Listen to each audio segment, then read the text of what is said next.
Hello दोस्तों, नमस्ते भाई। कैसे हैं आप सब लोग? उम्मीद करता हूँ आप सब लोग बहुत अच्छे होंगे। तो हम नंबर सिस्टम कर रहे थे और उसमें हमने पार्ट 4 कंप्लीट कर लिया है। और ये जो नंबर सिस्टम का है, ये नंबर सिस्टम का पार्ट 5 है। Part 1, part 2, part 3 and part 4, चारों पार्ट की मैंने प्लेलिस्ट बनवा रखी है। अगर आपने वो वीडियोस नहीं देखी है तो प्लीज आपसे मेरी रिक्वेस्ट है कि आप उन वीडियोस को जरूर देख लीजिएगा, उससे आपका कंसेप्ट क्लियर हो जाएगा। तो आइए हम पार्ट 5 में, नंबर सिस्टम के पार्ट 5 में हम जानेंगे कि जो डेसिमल नंबर होते हैं, मतलब हिंदी में दशमलव संख्या क्या होती है और इसको कितने पार्ट्स में हम डिवाइड कर सकते हैं। तो आइए हम जानते हैं। तो देखिए, ये नंबर सिस्टम है, इसमें डेसिमल नंबर जो दशमलव संख्या होती है, इसको मैंने 3 पार्ट में डिवाइड किया है। Number 1, terminating decimal number. मैंने आपको हिंदी भी लिख रखा है, तो इसलिए आपको कोई दिक्कत होने वाली है ही नहीं।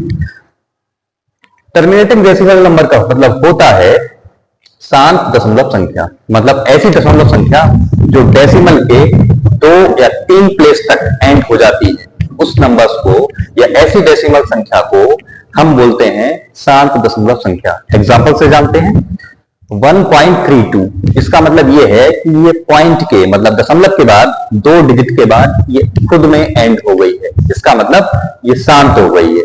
मतलब टर्मिनेटिंग डेसिमल नंबर, कहने का मतलब शांत दशमलव संख्या।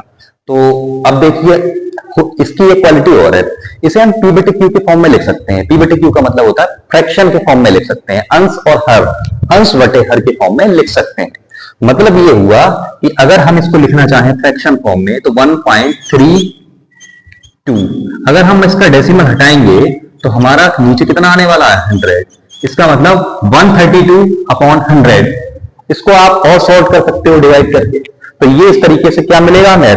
पी बटे क्यू फॉर्म मिलेगी, मतलब फ्रैक्शन फॉर्म मिलेगी। तो इसका मतलब क्या है? ये शांत दशमलव संख्या हो गई। तो उम्मीद करता हूं आपको ये क्लियर हो गया होगा कि टर्मिनेटिंग डेसिमल नंबर होता है, शांत दशमलव संख्या होती है, क्या होती है।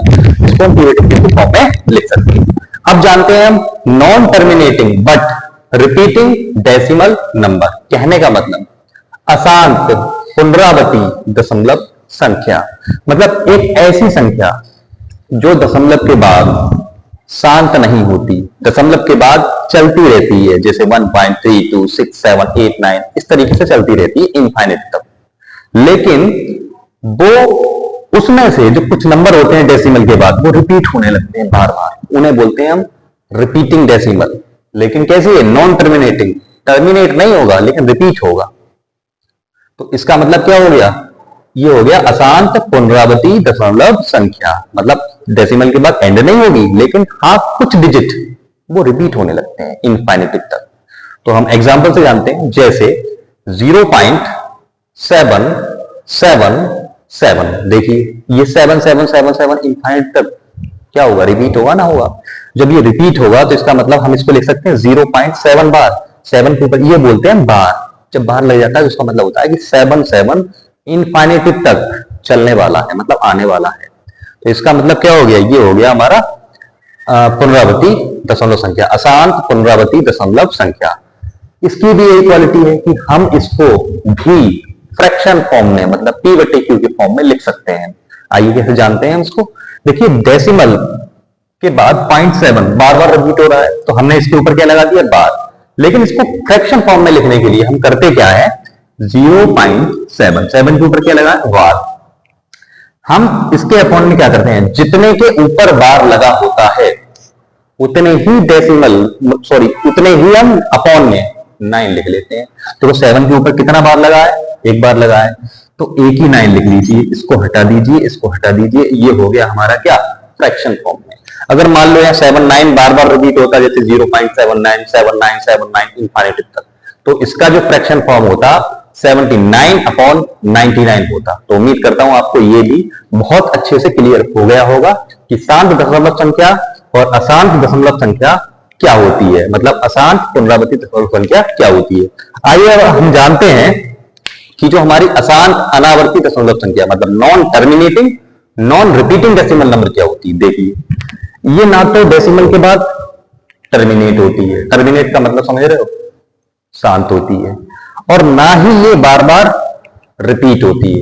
कहने का मतलब कोई भी इसमें जो डेसिमल के बाद जो नंबर होगा वो रिपीट नहीं होगा। एग्जाम्पल से हम जानते हैं। इसमें दे रखा है हमारा √2, क्या दे रखा है √2। √2 का जो स्क्वायर रूट हम निकालते हैं तो आप सभी को पता होगा कि 1.414, आगे भी और बहुत सारे नंबर आते हैं, तो इसका मतलब ये हुआ कि कोई भी नंबर इसमें रिपीट नहीं होगा। 414 आ गया, हो सकता है आगे 321, 49 इस तरीके से आए, तो इसका मतलब ये हो गया कि कोई भी नंबर ना तो इसमें टर्मिनेट होगा, टर्मिनेट का मतलब शांत होगा, डेसिमल के बाद ये कहीं एंड नहीं होती, इनफाइनेटिव तक चलती है, और ना ही इसमें कोई भी पुनरावृत्ति होती है, जैसे कि इसमें 7 की पुनरावृत्ति होने लगी, ऐसा कुछ नहीं होता है। तो एग्जाम्पल से हमारा हो गया √2 1.414, ऐसे ही √3 का हम लिख सकते हैं 1.732, ये भी इनफाइनेटिव तक चलेगा। तो मैं उम्मीद करता हूं कि आपको भी ये क्लियर हो गया होगा, ठीक है। तो इस तरीके से हम डेसिमल नंबर, दशमलव संख्या को 3 पार्ट में डिवाइड कर सकते हैं, जो मैंने आपको अच्छे से एक्सप्लेन किया है। अगर ये वीडियो में आपको कोई भी इसमें से तीनों में से कोई भी ना समझ में आए तो इस वीडियो को दोबारा से हम देखिएगा। इससे क्या होगा, आपको एक बार और देखेंगे तो आपको बहुत ही ज्यादा अच्छे तरीके से ये कंसेप्ट क्लियर हो जाएगा, और कभी भी किसी भी इस नंबर में, मतलब इनके जितने भी पार्ट है, कोई भी दिक्कत होने वाली है नहीं। और भाई ये रिकॉर्डेड का मतलब क्या होता है, आप जितनी बार चाहें अपनी मर्जी से देख सकते हैं। डाटा भी अगर सपोज दैट आपका खत्म हो जाए तो मेरे से ले लेना भाई, ठीक है, मैं हूं। अब नेक्स्ट देखिए, तो इसमें क्या है, ये तीनों हो गए। एक चीज और हम जानते हैं कि जो शांत दशमलव संख्या होती है, अशांत पुनरावृत्ति दशमलव संख्या होती है, ये दोनों ही क्या होती हैं, ये होती है हमारी रेशनल नंबर्स। क्या होती है हमारी ये रेशनल नंबर्स, क्या होती हैं रेशनल नंबर्स, मतलब परमेय संख्या होती है ये दोनों, ये नहीं होती। और रेशनल नंबर बताइए आपको क्या होते हैं, मैंने आपको पहले ही बता रखा है। उम्मीद करता हूं आपको ये अच्छा लगा होगा। आइए हम और जानते हैं कि नंबर को हम और कैसे कैसे कैटेगराइज कर सकते हैं। बने रहिए हमारे साथ।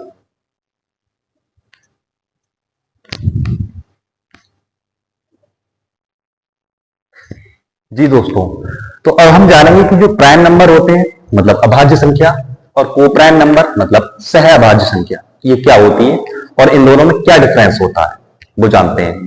देखिए, मैंने आपको पहले ही बताया कि जो प्राइम नंबर अभाज्य संख्या होती है वो ऐसी संख्या होती है जिसके केवल 2 गुणनखंड होते हैं। कितने गुणनखंड होते हैं? 2, मतलब केवल 2 फैक्टर्स होंगे। ये कहने का मतलब ये हुआ कि कोई नंबर जब केवल 2 नंबर से ही डिवाइड होती है, मतलब कंप्लीटली डिविजिबल, पूर्णतः विभाज्य होती है, तो वो नंबर उसका फैक्टर कहलाता है। तो कहने का मतलब ये हुआ कि ऐसा नंबर जिसके केवल 2 फैक्टर्स होते हैं वो प्राइम नंबर कहलाती है। हम एग्जाम्पल से जान लेते हैं। एग्जाम्पल हमारा हो गया 2, 3, 5, 7, 11, इस तरीके से होगा। अब देखिए यहां पे 2 कैसे है प्राइम नंबर, क्योंकि इसके 2 ही फैक्टर हैं। ये नंबर या तो 1 से डिविजिबल होगा, 1 से पूरा पूरा कटेगा, या 2 से पूरा पूरा कटेगा, है या नहीं है। ऐसे ही 3 से कटेगा या 1 से कटेगा। ऐसे ही 5 से कटेगा या 1 से कटेगा। 7 1 से कटेगा या 1 से कटेगा। ठीक है, 7 जो है 7 से कट जाएगा या 1 से कटेगा। अब आप बोल रहे होगे सर 9 क्यों नहीं आया? 9 मेरे भाई इसलिए नहीं आया क्योंकि 9 3 से भी कटेगा, पूर्णतः विभाज्य होगा, और ये 9 से भी कट जाएगा, ये 1 से भी कट जाएगा, तो इसके फैक्टर 3 हो गए भाई। और मैंने बताया कि प्राइम नंबर वो होता है जिसके केवल 2 फैक्टर होते हैं। देखिए 2 फैक्टर है, समझ में आया ना। तो कहने का मतलब जिसके 2 फैक्टर होंगे, ऐसे नंबर जिनके 2 फैक्टर होंगे वो प्राइम नंबर कहलाएगा। और सबसे छोटा प्राइम नंबर की मैं बात करूं तो वो 2 होता है, ध्यान रखना आप लोग, ठीक है। अब नेक्स्ट हम जानते हैं कि को प्राइम नंबर क्या होता है। को प्राइम नंबर का मतलब होता है सह अभाज्य संख्या। ऐसे 2 नंबर्स जिनमें कुछ भी कॉमन नहीं होता, जिनका, या कहने का मतलब जिनका कॉमन फैक्टर 1 होता है, वो को प्राइम नंबर कहलाते हैं। ऐसे 2 नंबर्स या ऐसे 2 नंबर का समूह जिसका कॉमन फैक्टर 1 होता है और 1 के अलावा कोई दूसरा नंबर नहीं हो सकता, वो कहलाता है हमारा सह अभाज्य संख्या। एग्जाम्पल से हम जान लेते हैं इसको क्या हो सकता है, ठीक है। देखिए एग्जाम्पल से हमारा होगा, हमारा सबसे पहले हो जाएगा 10, 17। अब आप यहां देख लीजिए, 10 और 17 का ऐसा कोई कॉमन फैक्टर है? तो आप कहोगे है, क्या है? 1। क्या 1 के अलावा कोई दूसरा है? नहीं। तो मैंने बताया तो था आपके लिए कि कोप्राइम नंबर वो नंबर होते हैं जिनमें जिन दो नंबर के बीच में कॉमन फैक्टर मतलब उभयनिष्ठ गुणनखंड 1 होता है। इन दोनों के बीच में अगर उभयनिष्ठ मतलब कॉमन गुणनखंड निकालोगे तो ये दोनों नंबर एक से ही कटेंगे। कोई और नंबर हो ही नहीं सकता, 2, 3, 4, 7 कोई नहीं हो सकता जो इसको पूर्णतः विभाज्य कर दे। समझ में आ गया? तो ऐसे दो नंबर जिनके कॉमन फैक्टर 2 नहीं होते, केवल एक होता है, वो भी 1, मतलब ये वाला 1, तो वो कहलाता है हमारा सह अभाज्य संख्या। एक एग्जांपल से और जान लेते हैं हम। 25 एंड 64। अब आप यहां भी देख लीजिए, क्या इन दोनों में कोई उभयनिष्ठ गुणनखंड है? वो है 1, और कोई दूसरा नंबर नहीं हो सकता इनका उभयनिष्ठ गुणनखंड। तो इसका मतलब ये हुआ कि ये दोनों नंबर्स एंड ये दोनों नंबर्स को प्राइम नंबर्स हैं, मतलब सह अभाज्य संख्याएं हैं। तो मैं उम्मीद करता हूं आपको ये बहुत अच्छा लगा होगा जो मैं पढ़ा रहा हूं आपके लिए। अगर आपको मेरा मेथड पसंद आ रहा है, मेरा कंटेंट और जो मेरी मेहनत है वो आप लोगों को पसंद आ रही है, तो आपसे इतना रिक्वेस्ट है कि आप चैनल को सब्सक्राइब जरूर करें और जो पढ़ने वाले बच्चे हैं उनको जरूर शेयर करें, क्योंकि आज की दुनिया में पता ही है भाई, संघर्ष जो करता है ना, कहते हैं ना कि जो बदलते हैं लिबास अपना, वो व्यक्ति बहुत मेहनत करना पड़ता है उन लोगों को। सुना होगा आपने, जो केवल नहा के अपना लिबास नहाते हैं और ये जो पहनते हैं वो निकाल के अपने कोई दूसरा ड्रेस पहन लेते हैं, तो वो तो क्या हुआ? वो तो कुछ नहीं हुआ ना। लेकिन जो पसीने में अपना लिबास बदल देते हैं, मेहनत तो भाई है ना, संघर्ष तो भाई वो है ना। उस व्यक्ति से पूछो जो दिन रात मेहनत करता है, अकेले ही वो काम करता है, मेहनत बहुत लगता है, ठीक है। तो उन स्टूडेंट्स के पास जरूर मैं आपसे रिक्वेस्ट कर रहा हूं, उनको जरूर शेयर करें, क्योंकि मैंने पहले ही बताया, फ्री कंटेंट यूट्यूब पे बिल्कुल फ्री में पूरी मैथ्स कराऊंगा आपके लिए, ठीक है। आइए और जानते हैं कि नंबर्स को हम कैसे कैटेगराइज कर सकते हैं।